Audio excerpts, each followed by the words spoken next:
हमने दुनिया को और क्या क्या दिया है। सारी दुनिया में इस समय किसी को मैं पूछूं कि सबसे पहला हवाई जहाज किसने बनाया,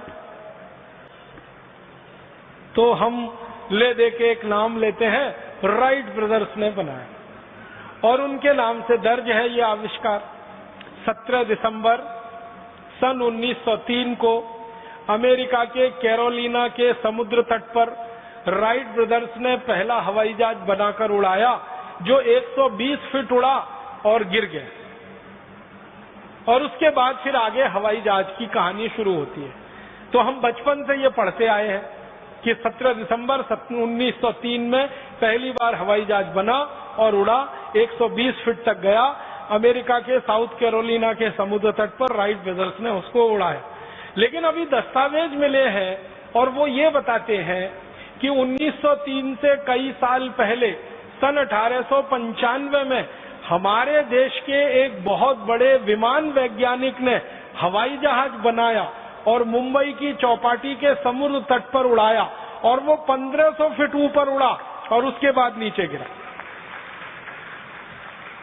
जिस भारतीय वैज्ञानिक ने यह करामात की उनका नाम था शिवकर बापूजी तलपदे। मराठी व्यक्ति थे। अगर आप मुंबई से परिचित हो तो मुंबई में एक छोटा सा इलाका है, उसको चीरा बाजार कहते हैं। वहां उनका जन्म हुआ और पढ़ाई लिखाई की। एक गुरु के सानिध्य में रह के संस्कृत शास्त्रों का अध्ययन किया। अध्ययन करते समय उनकी रुचि पैदा हो गई और हमारे देश में विमान शास्त्र के जो सबसे बड़े वैज्ञानिक माने जाते हैं वो महर्षि भारद्वाज है।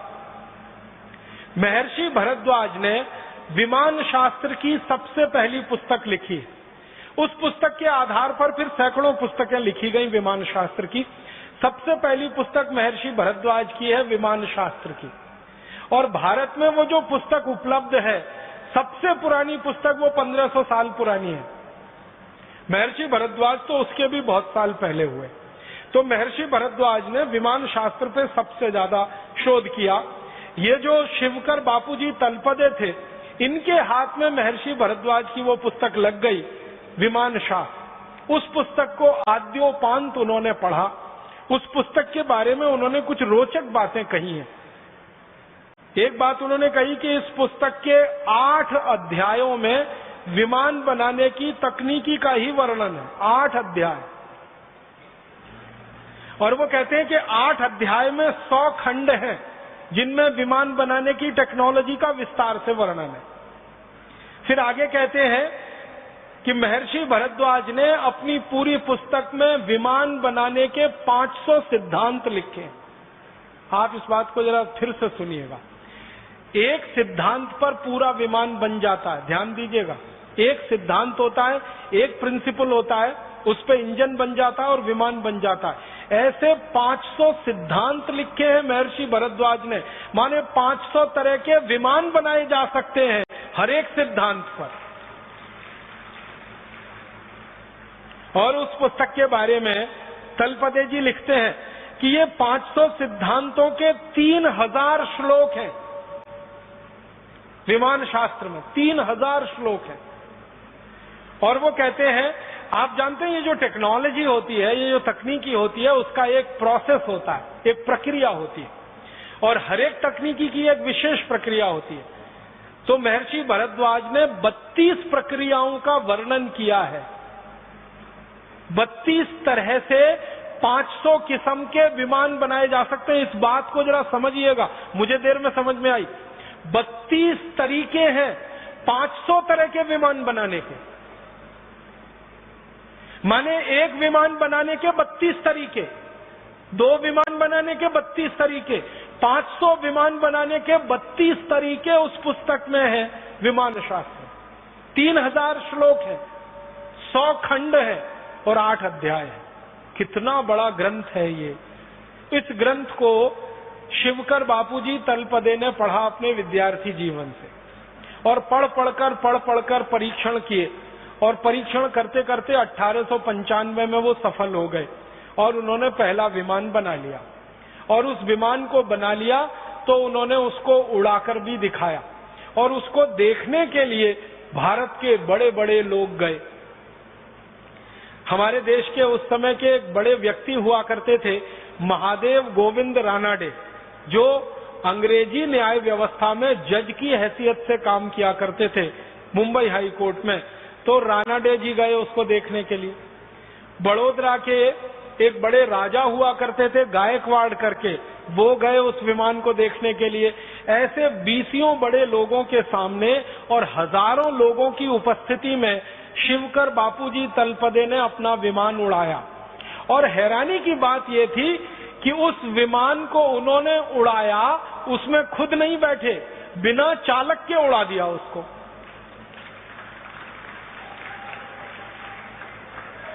माने आप समझिए कि उस विमान को उड़ाया होगा तो कंट्रोल सिस्टम तलपदे जी के हाथ में है और विमान हवा में उड़ रहा है।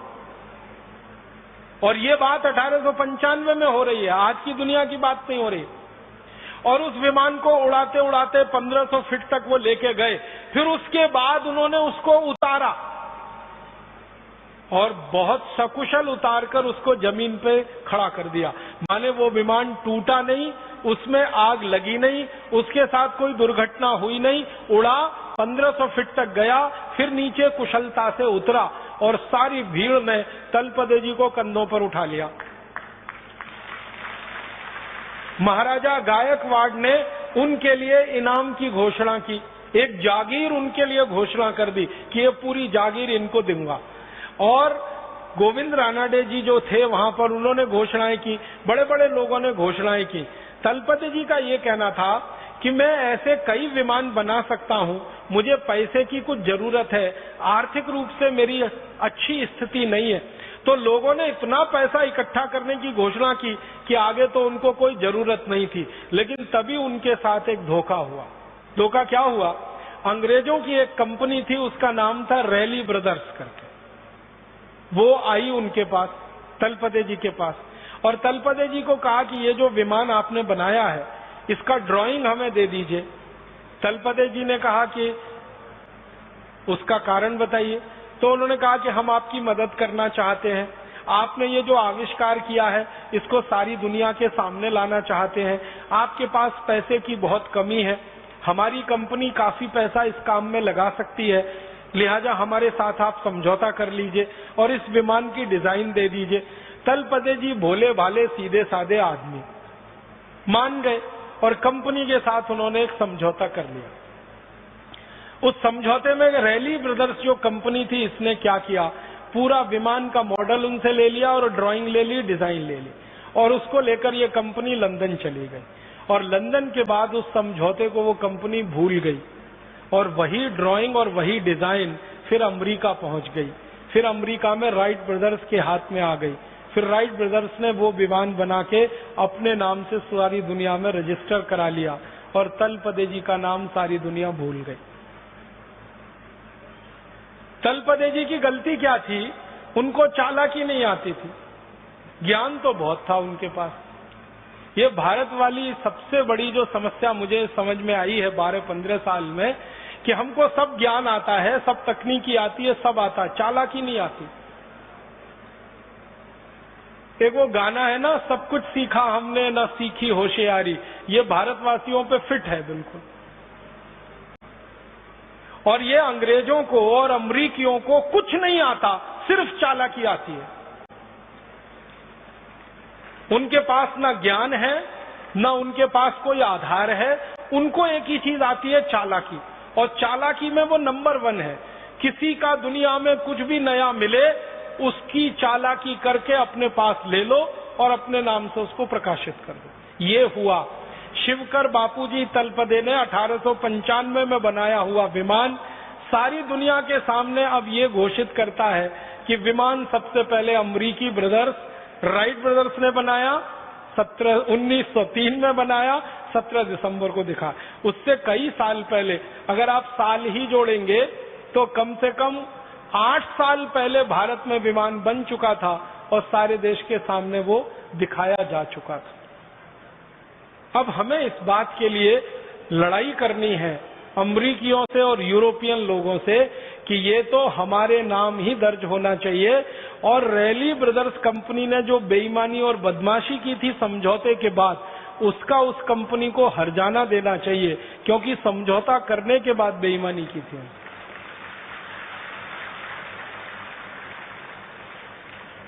हम भारतवासी कुछ इसी तरह की चीजों में पीछे रह गए, वरना हम दुनिया में आज अगर थोड़ी चालाकी हमने सीखी होती, थोड़ी होशियारी हमको आ रही होती, तो ये विमान बनाने का श्रेय तलपदे जी के नाम ही रहता। ये रैली ब्रदर्स की चोरी और फिर राइट ब्रदर्स तक उसका पहुंचना ये नहीं हो पाता। और बाद में तलपदे जी मृत्यु हो गई और उनकी मृत्यु के बाद सारी कहानी खत्म हो गई। उनकी तो मृत्यु के बारे में भी शंका है, उनकी हत्या की गई और दर्ज कर दिया गया कि उनकी मृत्यु हो गई। और ऐसे व्यक्ति की हत्या करना बहुत स्वाभाविक है जिसके नाम दुनिया में इतना बड़ा आविष्कार होने की संभावना हो, बहुत स्वाभाविक है।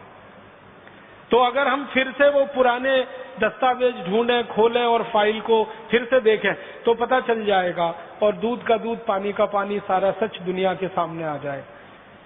हम चाहते हैं कि भारत स्वाभिमान इस काम को अपने हाथ में ले और तलपदे जी की हत्या की जांच हो फिर से, और उनके द्वारा किए गए आविष्कार को सारी दुनिया में मान्यता मिले कि राइट ब्रदर से 8 साल पहले किसी भारतवासी ने विमान बनाया और सारी दुनिया में उड़ाया।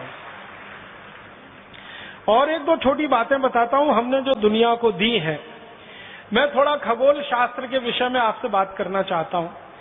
हम खगोल शास्त्र के बारे में कोई भी ज्ञान, जैसे सौर मंडल है, सूरज है, पृथ्वी है, सूर्य के बहुत सारे ग्रह हैं, ग्रहों के बहुत सारे उपग्रह हैं, इन सब के बारे में जो भी ज्ञान पाते हैं या हमने जो पढ़ा है बचपन से, तो दो ही नाम हम जानते हैं, एक तो कॉपरनिकस और दूसरा गैलीलियो। पृथ्वी है, सूर्य है, पृथ्वी और सूर्य के बीच में कोई दूरी है, पृथ्वी और सूर्य के बीच में कोई आकर्षण है, पृथ्वी और सूर्य के अलावा दूसरे ग्रहों के आपस के कोई आकर्षण है, ये सारा ज्ञान हम दो ही लोगों के नाम से पढ़ते हैं। आपको याद होगा, एक तो कॉपरनिकस, दूसरा गैलीलियो। कॉपरनिकस के ज्ञान के आधार पर हम पढ़ते हैं पृथ्वी सूर्य के चारों तरफ चक्कर लगाती है, पृथ्वी अपनी धुरी पर भी घूमती है, सूर्य के चारों तरफ भी घूमती है। अपनी धुरी पर घूमने से ये होता है, सूर्य के चारों तरफ घूमने से ये होता है। ये सब बचपन से हम पढ़ते आए कॉपरनिकस के नाम से या तो गैलीलियो के नाम से। अभी पता चल रहा है वो ये कि कॉपरनिकस और गैलीलियो तो पैदा भी नहीं हुए थे, उसके हजारों साल पहले ये ज्ञान और ये सूत्र और ये सिद्धांत भारत के सामने प्रस्तुत किए थे एक महान व्यक्ति, उनका नाम था महर्षि आर्यभट्ट। उन्होंने सबसे पहले दुनिया को बताया कि ये सौर मंडल में सूरज स्थित है और स्थिर है, पृथ्वी जो है स्थिर नहीं है, वो घूम रही है सूरज के चारों तरफ और वो अपने अक्ष पर भी घूम रही है। ये सबसे पहले महर्षि आर्यभट्ट ने सारी दुनिया को बताया। उसके बाद उन्होंने जो सूत्र दिए, उन सूत्रों के आधार पर पृथ्वी और सूर्य के बीच की दूरी निकाली गई और आप हैरान हो जाएंगे, महर्षि आर्यभट्ट ने जो दूरी निकाल के दे दी, वो दूरी को आज तक दुनिया का कोई खगोल शास्त्री चुनौती नहीं दे पाया, आज तक नहीं दे पाया। जितनी दूरी उन्होंने बता दी, उतनी ही दूरी आज के वैज्ञानिक बताते हैं पृथ्वी और सूर्य के बीच की। और तीसरी महत्व की बात महर्षि आर्यभट्ट ने जो सारी दुनिया को बताई वो ये कि सूर्य जो है ये निरापद नहीं है, इसमें बहुत सारे काले धब्बे हैं और ये काले धब्बे की जो थ्योरी है, इसको स्टीफन हॉकिंग्स नाम के एक आधुनिक वैज्ञानिक ने अपने नाम से लिखवा लिया है और वर्ल्ड पेटेंट ले लिया है, ब्लैक होल थ्योरी। आप में से कुछ लोग अगर थोड़ा फिजिक्स पढ़े होंगे तो आपने पढ़ा होगा ब्लैक होल थ्योरी। ये ब्लैक होल थ्योरी को सारी दुनिया मानती है, स्टीफन हॉकिंग्स की खोज है ब्लैक होल थ्योरी। लेकिन महर्षि आर्यभट्ट ने स्टीफन हॉकिंग्स के जन्म से हजारों साल पहले बता दिया कि सूरज निरापद नहीं है, इसमें ब्लैक होल्स हैं, काले विवर हैं, और वही उसके जीवन का कारण है। इसके बाद और एक महत्व की बात जो सारी दुनिया में महर्षि आर्यभट्ट ने बताई, जिसको दूसरे लोग अपने नाम से प्रकाशित करते रहे हैं, वो ये कि हमारा जो सूर्य है और सूर्य के साथ दूसरे ग्रहों की जो स्थिति है, तो सारे ग्रह सूर्य के प्रकाश से प्रकाशित हैं। दूसरे ग्रहों के पास अपना कोई प्रकाश नहीं है, सूर्य के प्रकाश से ही वो सब प्रकाशित हैं। वो चाहे शनि हो, चाहे बुध हो, चाहे शुक्र हो, चाहे चंद्रमा हो, चाहे मंगल हो, ये सब सूर्य के प्रकाश से प्रकाशित है। सारी दुनिया को सबसे पहले महर्षि आर्यभट्ट ने बताया है। और इससे भी गहरी बात मैं आपसे कहता हूं, महर्षि आर्यभट्ट ने पता नहीं कैसे हजारों साल पहले कोई दूरबीन बनाई होगी, तभी ये बता सकते, नहीं तो सवाल ही नहीं। महर्षि आर्यभट्ट ने बताया कि शनि के 5 उपग्रह हैं, पूरी दुनिया को पता चला। उसके बाद थोड़े दिन में उन्होंने अपनी कही हुई बात को संशोधित किया और कहा कि नहीं, शनि के 7 उपग्रह हैं, 5 नहीं है 7 है, और गिनकर बताए उन्होंने। और आपको मैं बताना चाहता हूं ये गर्व की बात कि महर्षि आर्यभट्ट ने हजारों साल पहले जो कह दिया कि शनि के 7 उपग्रह हैं, आज के वैज्ञानिक 8वां उपग्रह नहीं खोज पाए अभी तक शनि का, वो 7 पे ही अटके हुए, और शायद खोज भी नहीं पाएंगे क्योंकि 8वां उपग्रह है ही नहीं।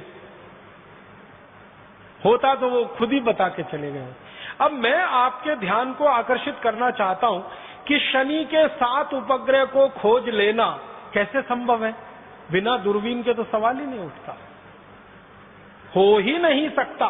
इसका माने बहुत साफ है कि महर्षि आर्यभट्ट ने दुनिया की सबसे पहली दूरबीन बनाई होगी और उससे देखकर यह बताया होगा, और सारी दुनिया में दूरबीन बनाना लोगों ने उसकी नकल करके सीखा होगा।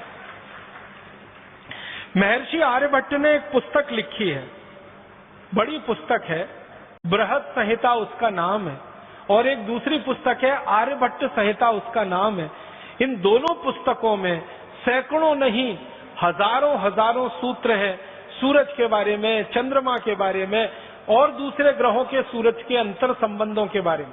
और आप जानते हैं, सबसे पहले दुनिया में ग्रहण के बारे में, चंद्र ग्रहण होगा, सूर्य ग्रहण होगा, इस तिथि को होगा, इस दिनांक को होगा, इस साल में पड़ेगा, ये सारे के सारे ठीक ठीक गणनाएं सबसे पहले शुरू किया